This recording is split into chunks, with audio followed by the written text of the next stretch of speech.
नमस्कार, स्वागत है आप सभी का डीडी न्यूज के इस खास बुलेटिन एक्सप्रेस 100 में, जो हम आपके लिए लेकर आते हैं खबरें, राजनीति, मनोरंजन, देश, दुनिया, खेल और व्यापार जगत से एक्सप्रेस यानी फटाफट अंदाज में। मैं हूं आसिफ गुलाटी गुम्बर। देखते हैं खबरों को तेज रफ्तार के साथ। पश्चिम एशिया में जारी संघर्ष और उसके कारण उपजे ऊर्जा संकट के बीच सरकार ने उठाया बड़ा कदम। अधिसूचना के अनुसार प्रति लीटर पेट्रोल डीजल पर 10 रुपए एक्साइज ड्यूटी घटाने का किया फैसला। सरकार के इस कदम के बाद पेट्रोल पर एक्साइज ड्यूटी जो पहले 13 रुपए थी वो अब घटकर 3 रुपए रह गई और डीजल पर एक्साइज ड्यूटी जो पहले 10 रुपए थी वो अब 0। इससे रिटेल दामों में कोई कटौती नहीं होगी। वित्त मंत्रालय द्वारा जारी अधिसूचनाओं के मुताबिक सभी नए नियम तत्काल प्रभाव से लागू। एक्साइज ड्यूटी पर घटने पर केंद्रीय मंत्री किरेन रिजिजू ने प्रधानमंत्री नरेंद्र मोदी का जताया आभार। उन्होंने कहा कि पश्चिम एशिया के संकट के बावजूद प्रधानमंत्री का यह फैसला सराहनीय और प्रशंसा योग्य। केंद्रीय वाणिज्य और उद्योग मंत्री पीयूष गोयल ने कहा कि 40 करोड़ भारतीयों को वैश्विक उथल पुथल से बचाने के लिए प्रधानमंत्री नरेंद्र मोदी का एक निर्णायक कदम। वित्त मंत्री निर्मला सीतारमण ने भी एक्स पर लिखा कि इससे उपभोक्ताओं को कीमतों में बढ़ोतरी से सुरक्षा मिलेगी। प्रधानमंत्री नरेंद्र मोदी ने हमेशा यह सुनिश्चित किया कि नागरिकों को जरूरी सामानों की आपूर्ति और कीमतों में होने वाले उतार चढ़ाव से बचाया जाए। केंद्रीय मंत्री डॉक्टर जितेंद्र सिंह ने ट्वीट किया, जैसे कोविड महामारी के दौरान भारत ने बाकी दुनिया के लिए एक मिसाल कायम की थी, वैसे ही आज के समय में प्रधानमंत्री ने रास्ता दिखाया। केंद्रीय पेट्रोलियम और प्राकृतिक गैस मंत्री हरदीप सिंह पुरी ने एक्साइज ड्यूटी में बदलाव के सरकार के फैसले की सराहना कर लिखा, ये अत्यंत समायोचित, साहसी और दूरदर्शी निर्णय के लिए मैं प्रधानमंत्री और वित्त मंत्री के प्रति अपना आभार जताता हूं। इसके अलावा उन्होंने लिखा, प्रधानमंत्री नरेंद्र मोदी ने रूस यूक्रेन संघर्ष शुरू होने के बाद से पिछले 4 वर्षों में अपनी सरकार की प्रतिबद्धता को निभाते हुए भारतीय नागरिकों की सुरक्षा के लिए एक बार फिर सरकार ने बोझ उठाने का लिया निर्णय। केंद्रीय गृह मंत्री अमित शाह ने एक्साइज ड्यूटी में कटौती के सरकार के फैसले की तारीफ की। उन्होंने कहा कि मोदी सरकार का एक्साइज ड्यूटी कम करने का फैसला उसके जन केंद्रित शासन और संवेदनशीलता से भरे निर्णय लेने की प्रक्रिया को दर्शाता है। भाजपा के राष्ट्रीय अध्यक्ष नितिन नवीन ने एक्साइज ड्यूटी में कटौती के फैसले को लेकर एक्स पर लिखा, इस चुनौतीपूर्ण समय में सरकार हर नागरिक के साथ कंधे से कंधा मिलाकर खड़ी है। केंद्रीय वस्त्र मंत्री गिरिराज सिंह ने विपक्ष पर तंज कसा और कहा कि विपक्ष लगातार देश को गुमराह करने का काम कर रहा है और उन पर उचित कार्रवाई होनी चाहिए। केंद्रीय शिक्षा मंत्री धर्मेंद्र प्रधान ने कहा कि केंद्र सरकार लगातार जनता को राहत देने के लिए प्रतिबद्ध और ये फैसला उसी दिशा में एक महत्वपूर्ण कदम। बीजेपी सांसद कंगना रनावत ने एक्साइज ड्यूटी में कटौती का स्वागत करते हुए सरकार के इस फैसले को जनहित में बताया। संसद के दोनों सदनों में आज अहम विधायी कार्यसूची पर राज्यसभा में सदन की कार्यवाही शून्यकाल के साथ हुई। इस दौरान सांसदों ने लोकहित से जुड़े उठाए मुद्दे।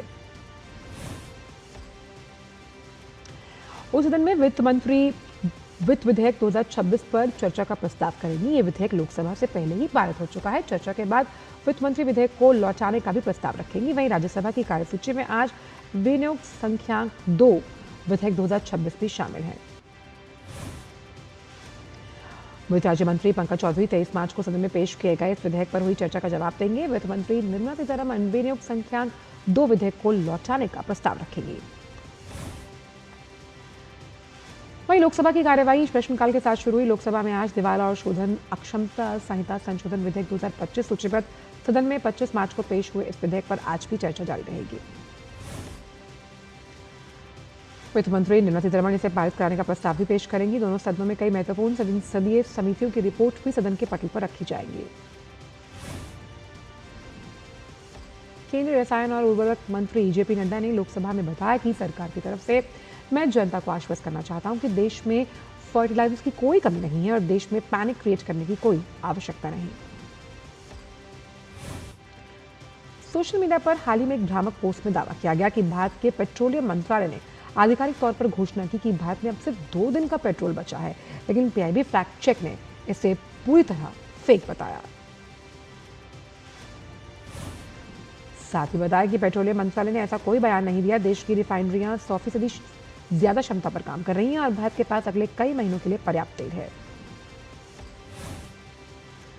ईंधन की कमी की अफवाहों के बीच तेल कंपनी ने बताया कि भारत पेट्रोल और डीजल का नेट एक्सपोर्टर है और कच्चे तेल, पेट्रोल, डीजल और एविएशन टरबाइन फ्यूल के पर्याप्त भंडार मौजूद हैं।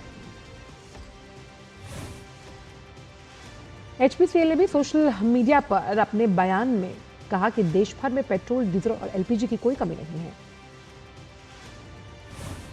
केंद्रीय पेट्रोलियम और प्राकृतिक गैस मंत्री हरदीप सिंह पुरी ने लॉकडाउन को लेकर फैल रही अफवाहों को पूरी तरह गलत बताया। उन्होंने एक्स पर लिखा कि सरकार के स्तर पर ऐसा कोई प्रस्ताव विचाराधीन नहीं है। ऐसे समय में जरूरी है कि हम सभी शांत, जिम्मेदार और एकजुट रहें। भारत और अमेरिका के कूटनीतिक संबंधों पर अमेरिकी राष्ट्रपति डोनाल्ड ट्रंप ने बड़ा बयान दिया। राष्ट्रपति ट्रंप ने कहा कि हमारे अद्भुत संबंध भविष्य में और मजबूत होंगे। ट्रंप ने कहा कि प्रधानमंत्री मोदी और वो खुद ऐसे नेता हैं जो काम को अंजाम तक पहुंचाना जानते हैं। उन्होंने कहा कि ज्यादातर लोगों के बारे में ऐसा नहीं कहा जा सकता। प्रधानमंत्री मोदी आज राज्यों और केंद्र शासित प्रदेशों के मुख्यमंत्रियों के साथ वीडियो कॉन्फ्रेंसिंग के जरिए करेंगे अहम बैठक में ईरान से जुड़े हालिया संघर्ष के बाद बने अंतर्राष्ट्रीय और आर्थिक हालात पर होगी चर्चा। चुनाव आचार संहिता लागू होने के कारण तमिलनाडु, पश्चिम बंगाल, असम, केरल और पुडुचेरी इस बैठक में शामिल नहीं होंगे। इन राज्यों के मुख्य सचिवों के साथ मंत्रिमंडल सचिवालय अलग से बैठक कर समन्वय बनाएगा। पश्चिम एशिया संकट को लेकर मुख्यमंत्रियों के साथ ये पहली बैठक, जिसमें सुरक्षा और अर्थव्यवस्था पर असर की समीक्षा होगी। प्रधानमंत्री ने इसे लंबी चुनौती बताते हुए देश को टीम इंडिया की तरह एकजुट रहने की अपील की। वहीं पश्चिम एशिया में तनाव के बीच वैश्विक ऊर्जा आपूर्ति को लेकर ईरान ने बड़ा फैसला लिया। ईरान ने भारत समेत 5 देशों को स्ट्रेट ऑफ हॉर्मूज से वाणिज्यिक जहाजों के आवागमन की बात कही। ईरान के विदेश मंत्री सैयद अब्बास अरागची के अनुसार भारत, चीन, रूस, इराक और पाकिस्तान के जहाज इस रणनीतिक जलमार्ग से गुजर सकते हैं, जबकि अन्य देशों के जहाजों पर रोक रही जारी। पाइन गैस ने हॉर्मूज स्ट्रेट को सफलतापूर्वक पार किया। इन जहाजों पर कुल 92,612 मीट्रिक टन एलपीजी लदी। जहाज के जल्द बंदरगाहों पर पहुंचने की उम्मीद।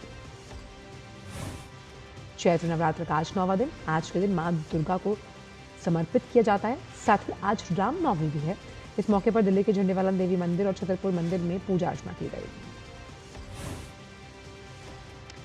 अयोध्या में रामनवमी पर दोपहर 12 बजे अभिजीत मुहूर्त में रामलला का सूर्य तिलक हुआ। प्राण प्रतिष्ठा के बाद रामलला का ये दूसरा सूर्य तिलक है। रामलला पर सूर्य तिलक का अद्भुत दृश्य प्रधानमंत्री ने देखा और पूजा अर्चना की। चुनाव आयोग ने पश्चिम बंगाल में निष्पक्ष चुनाव सुनिश्चित करने के लिए उठाया बड़ा कदम। आयोग ने रिटर्निंग ऑफिसर्स के पदों पर एक बार फिर व्यापक फेरबदल किया। भवानीपुर समेत पहले 73 अधिकारियों को हटाने के बाद अब 14 और रिटर्निंग ऑफिसर्स का तबादला किया गया। ये बदलाव जलपाईगुड़ी, मुर्शिदाबाद, उत्तर और दक्षिण 24 परगना सहित 7 जिलों में लागू हुआ। इसके साथ ही 9 विधानसभा क्षेत्रों में खाली पदों पर नए रिटर्निंग ऑफिसर्स की नियुक्ति की गई। विशेषज्ञों के मुताबिक चुनाव से पहले ऐसे कदम प्रशासनिक निष्पक्षता और पारदर्शिता को मजबूत करते हैं। पश्चिम बंगाल में आम चुनाव को लेकर सुरक्षा व्यवस्था कड़ी कर दी गई। 16 मार्च के बाद अब तक करीब 221 करोड़ रुपए की नकदी, शराब, ड्रग्स और फ्रीबीज जब्त किए गए। सुरक्षा बलों ने अवैध हथियार और बमों पर कार्रवाई करते हुए लाइसेंसधारी हथियार जमा किए। चुनाव आयोग ने एमसीसी के सख्त पालन और शांतिपूर्ण मतदान के निर्देश दिए हैं।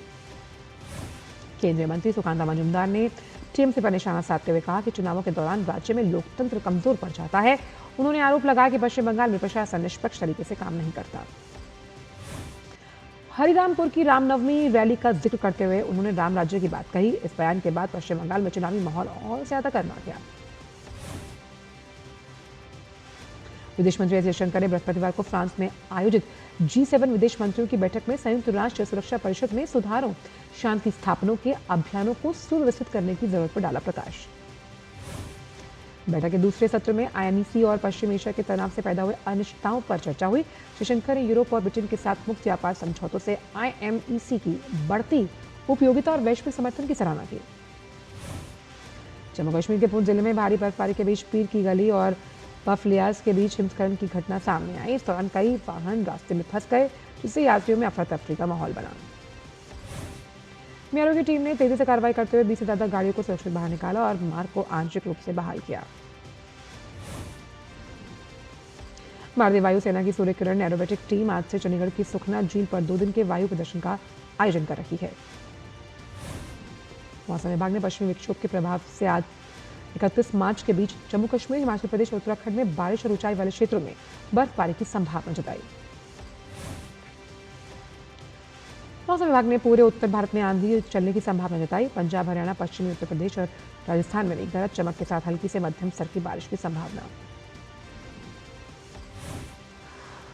वक्त एक ब्रेक का है। असम की विरासत और संस्कृति को सहेजती ग्रामीण महिलाएं धागों से लिख रही हैं सशक्तिकरण की गाथा। दिखाएंगे आपको कि गुजरात के गांव-गांव में कैसे चल रही है लाइब्रेरी मुहिम। तो लेकर चलेंगे आपको पूर्णिया के एक ऐसे गांव में जो बन गया है फुटबॉलर विलेज। होंगी और भी अच्छी खबरें, देखिए मेरे साथ गुड न्यूज जज्बा इंडिया का इस रविवार शाम 7:30 बजे सिर्फ डीडी न्यूज पर।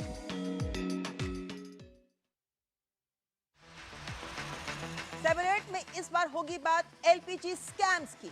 बताएंगे आपको किन किन तरीकों से आपको निशाना बना रहे हैं ये साइबर अपराधी। हमारे देश में युद्ध चल रहा है, उसमें एलपीजी गैस को लेकर के अफवाहें उड़ रही हैं। इसी का फायदा उठाकर साइबर ठग आम जन को ठगी का प्रयास कर रहे हैं। उसके लिए वो नकली बुकिंग वेबसाइट्स बना रहे हैं, कुछ नकली लिंक्स जनरेट कर रहे हैं, या कई लोगों को मैसेज आ रहे हैं कि आपका केवाईसी अपडेट नहीं है तो आपकी गैस नहीं मिलेगी। कोई मैसेज आता है, लिंक दबा के गैस बुक कराएं, बिल्कुल मत करें। ये एक ऐसी चीज़ है जिससे आपको क्या कहते हैं साइबर क्रिमिनल चीट कर सकते हैं। तो देखिए साइबर अलर्ट शनिवार रात 10 बजे सिर्फ डीडी न्यूज पर।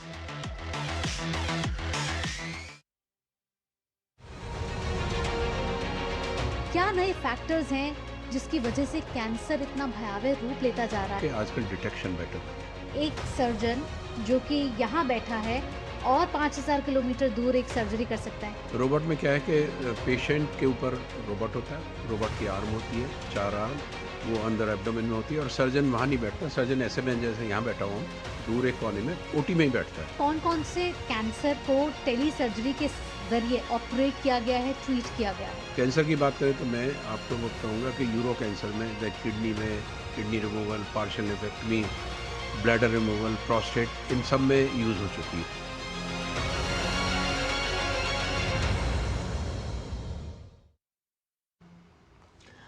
और ब्रेक के वक्त का स्वागत। बढ़ते हैं आगे और रुक करते हैं अन्य खबरों का एक्सप्रेस अंदाज में। कमजोर वैश्विक संकेतों के बीच आज भारतीय शेयर बाजार लालिशान के साथ खुला। शुरुआती कारोबार में सेंसेक्स 808 की गिरावट 74,435 और निफ्टी 274 अंक की कमजोरी के साथ 23,033 पर था। उत्तर प्रदेश सरकार ने पारदर्शिता और सुशासन को ध्यान में रखते हुए पंच एआई के साथ किया समझौता किया रद्द। रेल मंत्री अश्विनी वैष्णव ने अधिकारियों को निर्देश दिया कि देश भर में रेलवे ट्रैक के पास सबवे बनाने की योजना तैयार की जाए ताकि हादसों को कम किया जा सके। केंद्रीय मंत्री जितेंद्र सिंह ने कहा कि केंद्र सरकार क्रिटिकल मिनरल्स की खोज को तेज करने, माइनिंग सेक्टर में स्टार्टअप्स को बढ़ावा देने और मजबूत घरेलू सप्लाई चेन विकसित करने पर काम कर रही है ताकि आयात पर निर्भरता कम हो सके। जितेंद्र सिंह ने बताया कि सरकार स्टार्टअप आधारित माइनिंग इकोसिस्टम विकसित करने और निजी एक्सप्लोरेशन एजेंसीज की क्षमता बढ़ाने पर जोर दे रही है, जिसकी वजह से क्षेत्र में नवाचार और निवेश को मिलेगा बढ़ावा। B2K एनालिस्ट जो रिपोर्ट है उसके अनुसार भारत का कमर्शियल ड्रोन बाजार वित्त वर्ष 2026 में 1.88 अरब डॉलर तक पहुंचा और 2025 और 29 के बीच यह करीब 18% के CAGR से बढ़ने के अनुमान के साथ आगे बढ़ेगा। रिपोर्ट में बताया गया कि खेती में ड्रोन के इस्तेमाल से लागत में 80% तक की कमी, कार्य क्षमता में बड़ा सुधार हो रहा है। भारत में इस समय करीब 70% ड्रोन कृषि कार्य खासकर छिड़काव के लिए उपयोग हो रहे हैं। देश के 150 करोड़ रुपए से अधिक की लागत वाली प्रमुख बुनियादी ढांचा परियोजनाओं की कुल लागत में 5.66 लाख करोड़ रुपए से अधिक का इजाफा हुआ है। एक आधिकारिक रिपोर्ट के अनुसार फरवरी 2026 तक सांख्यिकी मंत्रालय की निगरानी वाली 1948 परियोजनाओं की संशोधित लागत 41 करोड़ रुपए से ज्यादा तक पहुंच गई है। केंद्र सरकार ने आरबीआई के लिए खुदरा मुद्रास्फीति लक्ष्य 4% अगले 5 साल तक रखा बरकरार। हालिया आंकड़ों के मुताबिक फरवरी में खुदरा मुद्रास्फीति 3.21% रही। वहीं सरकार ने कहा कि यह कदम मूल्य स्थिरता बनाए रखने और अर्थव्यवस्था को संतुलित रखने के लिए है। सेबी के चेयरमैन तोइन कांत पांडे ने फर्जी एप्लीकेशन को गंभीर खतरा बताया और गूगल और मेटा जैसी प्रौद्योगिकी कंपनियों से निवेशकों की सुरक्षा के लिए वित्तीय नियामकों के साथ मिलकर काम करने का किया आग्रह। तो इन कांत पांडे ने कहा कि भारत में निवेशकों की संख्या 14 करोड़ तक पहुंची और बाजार पूंजीकरण 423 लाख करोड़ रुपए से अधिक है। ऐसे में विश्वास बनाए रखना जरूरी है। भारतीय बीमा नियामक और विकास प्राधिकरण के अनुसार भारत का हेल्थ इंश्योरेंस सेक्टर वित्त वर्ष 2024-25 में 1.2 लाख करोड़ रुपए के प्रीमियम को पार कर गया और करीब 9% की दर से बढ़ रहा है आगे। नए नियमों के तहत कैशलेस क्लेम के लिए 1 घंटे से में प्री अप्रूवल और 3 घंटों में अंतिम मंजूरी अनिवार्य है, जिसमें मरीजों को तेजी से इलाज मिल पाएगा। येस बैंक की रिपोर्ट के अनुसार वित्त वर्ष 2025-26 में भारत में क्रेडिट ग्रोथ 61% बढ़कर 25 लाख करोड़ रुपए के पार। रिपोर्ट में बताया गया कि रिटेल और एमएसएमई सेक्टर की मजबूत मांग इस तेजी की मुख्य वजह, जबकि क्रेडिट डिपॉजिट रेशियो बढ़कर 82.4% के दशक के उच्चतम स्तर पर पहुंचा। नोकिया ने भारत में लीडरशिप टीम में किया बदलाव और समर मित्तल को कंट्री बिजनेस लीडर और विभा मेहरा को कंट्री मैनेजर नियुक्त किया। ये दोनों नियुक्तियां 1 अप्रैल से लागू होंगी। हिमाचल प्रदेश सरकार वित्त वर्ष 2026-27 में बिजली उपभोक्ताओं की सभी श्रेणियों के लिए बिजली शुल्क में 1 पैसा प्रति यूनिट की कमी करेगी। नई दरें 1 अप्रैल 2026 से प्रभावी। अमेरिकी राष्ट्रपति डोनाल्ड ट्रंप ने कहा कि उन्होंने ईरानी सरकार के अनुरोध पर ईरान के ऊर्जा संयंत्रों पर हमले 10 दिनों के लिए रोक दिए हैं और तेहरान के साथ बातचीत बहुत अच्छी चल रही है। ट्रंप ने कहा कि ईरान के साथ बातचीत जारी है और फर्जी समाचार मीडिया और अन्य लोगों द्वारा इसके विपरीत गलत बयानों के बावजूद ये बहुत अच्छी चल रही है।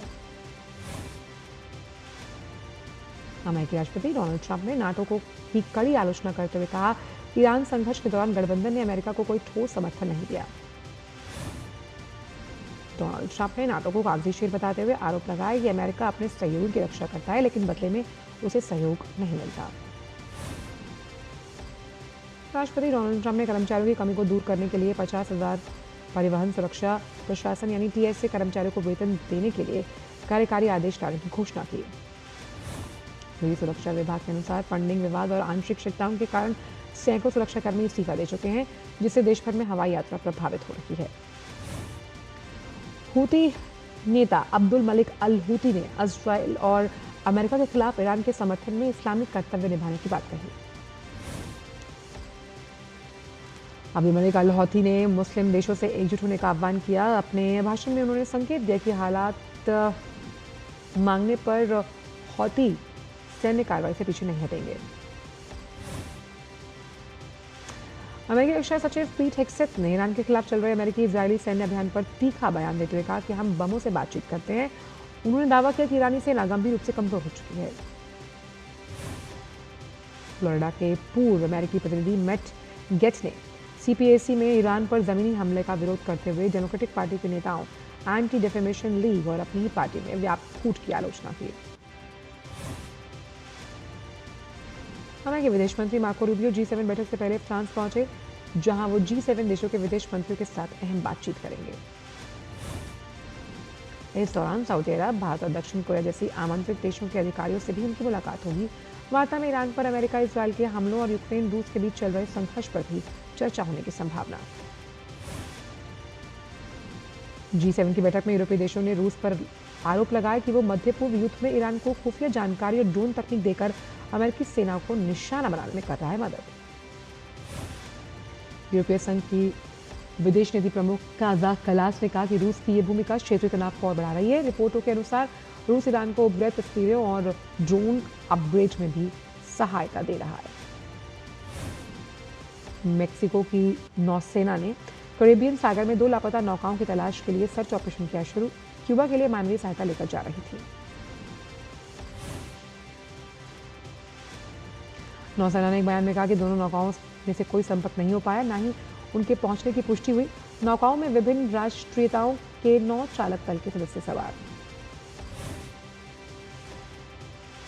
बीसीसीआई ने भारत के 2026-27 के अंतर्राष्ट्रीय क्रिकेट के लिए घरेलू कैलेंडर किया जारी। इस कैलेंडर के मुताबिक 4 टीमें करेंगी भारत का दौरा। वेस्टइंडीज, श्रीलंका, जिम्बाब्वे और ऑस्ट्रेलिया की टीम शामिल।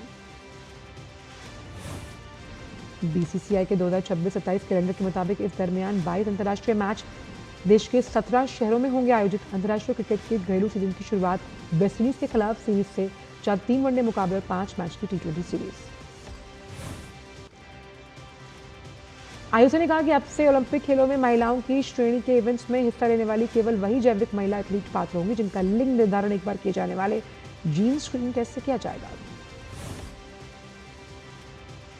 आईओसी ने महिला श्रेणी की सुरक्षा के लिए अपनी नई नीति जारी की। ये पहल महिला एथलीट्स को और प्रतिस्पर्धी बनाने के लिए वैश्विक नियम के दौरान एक बड़ा हिस्सा माना जा रहा है। खेल मंत्रालय ने टोक्यो ओलंपिक में 2 स्वर्ण पदक जीतने वाले भाला फेंक खिलाड़ी नीरज चोपड़ा के फिजियो के खर्च वहन करने का फैसला किया।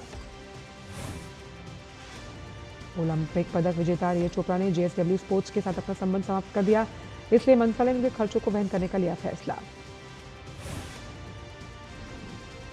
दिल्ली के ऐतिहासिक जयपुर पोलो ग्राउंड में बीएमसी एडवाइजर्स नॉर्दर्न इंडिया पोलो चैंपियनशिप के लीग मैच का आयोजन हुआ, जिसमें जिंदल पैंथर ने जयपुर अचीवर्स को 10-9 के अंतर से हराया। जयपुर पोलो ग्राउंड में टूर्नामेंट का आयोजन 29 मार्च तक, 28 मार्च को प्रदर्शनी मैच खेला जाएगा, 29 मार्च को फाइनल मुकाबला होना है। जिंदल पैंथर के खिलाड़ी और लोकसभा सांसद नवीन जिंदल ने जीत की खुशी जाहिर करते हुए कहा कि पोलो भारत की तरफ से दुनिया के लिए एक तोहफा है। भारतीय पुरुष सीनियर फुटबॉल टीम के खिलाड़ी और मुख्य कोच खालिद जामिल को गुरुवार को प्री मैच प्रेस कॉन्फ्रेंस के लिए जवाहरलाल नेहरू स्टेडियम में प्रवेश नहीं दिया गया। केरल फुटबॉल संघ द्वारा स्टेडियम मालिकों को आवश्यक सुरक्षा जमा राशि का भुगतान न करने के कारण विवाद हुआ। एआईएफएफ ने स्पष्ट किया कि भारत और हांगकांग के बीच होने वाला मुकाबला तय कार्यक्रम के अनुसार खेला जाएगा। भारतीय अंडर टी20 पुरुष टीम ने सैफ अंडर 20 चैंपियनशिप 2026 के ग्रुप बी मुकाबले में पाकिस्तान को 3-0 से हराकर शानदार शुरुआत की और सेमीफाइनल में अपनी जगह पक्की कर ली। पाकिस्तान अपने दोनों मैच हार कर टूर्नामेंट से बाहर। ग्रुप बी में शीर्ष स्थान का फैसला अब 28 मार्च को भारत और बांग्लादेश के बीच जो मुकाबला होगा उससे होना है। इंटर मियामी फुटबॉल टीम के लिए घरेलू मैदान पर बरमूडा ग्रास की नई पिच लगाई गई। स्टेडियम और पिच को 4 अप्रैल को होने वाले मेजर लीग सॉकर के उद्घाटन मैच के लिए तैयार किया जा रहा है। स्पेन की फुटबॉल टीम ने सर्बिया के खिलाफ होने वाले 2 साला मैच से पहले गुरुवार को अभ्यास किया। विश्व कप से पहले स्पेन अपनी तैयारियों को परखने में जुटा। स्पेन और सर्बिया के बीच मैच 27 मार्च को खेला जाएगा। वहीं स्पेन की टीम 31 मार्च को मिस्र के खिलाफ खेलेगी। एक्सपीरियंट में इतना ही, दीजिए इजाजत, नमस्कार।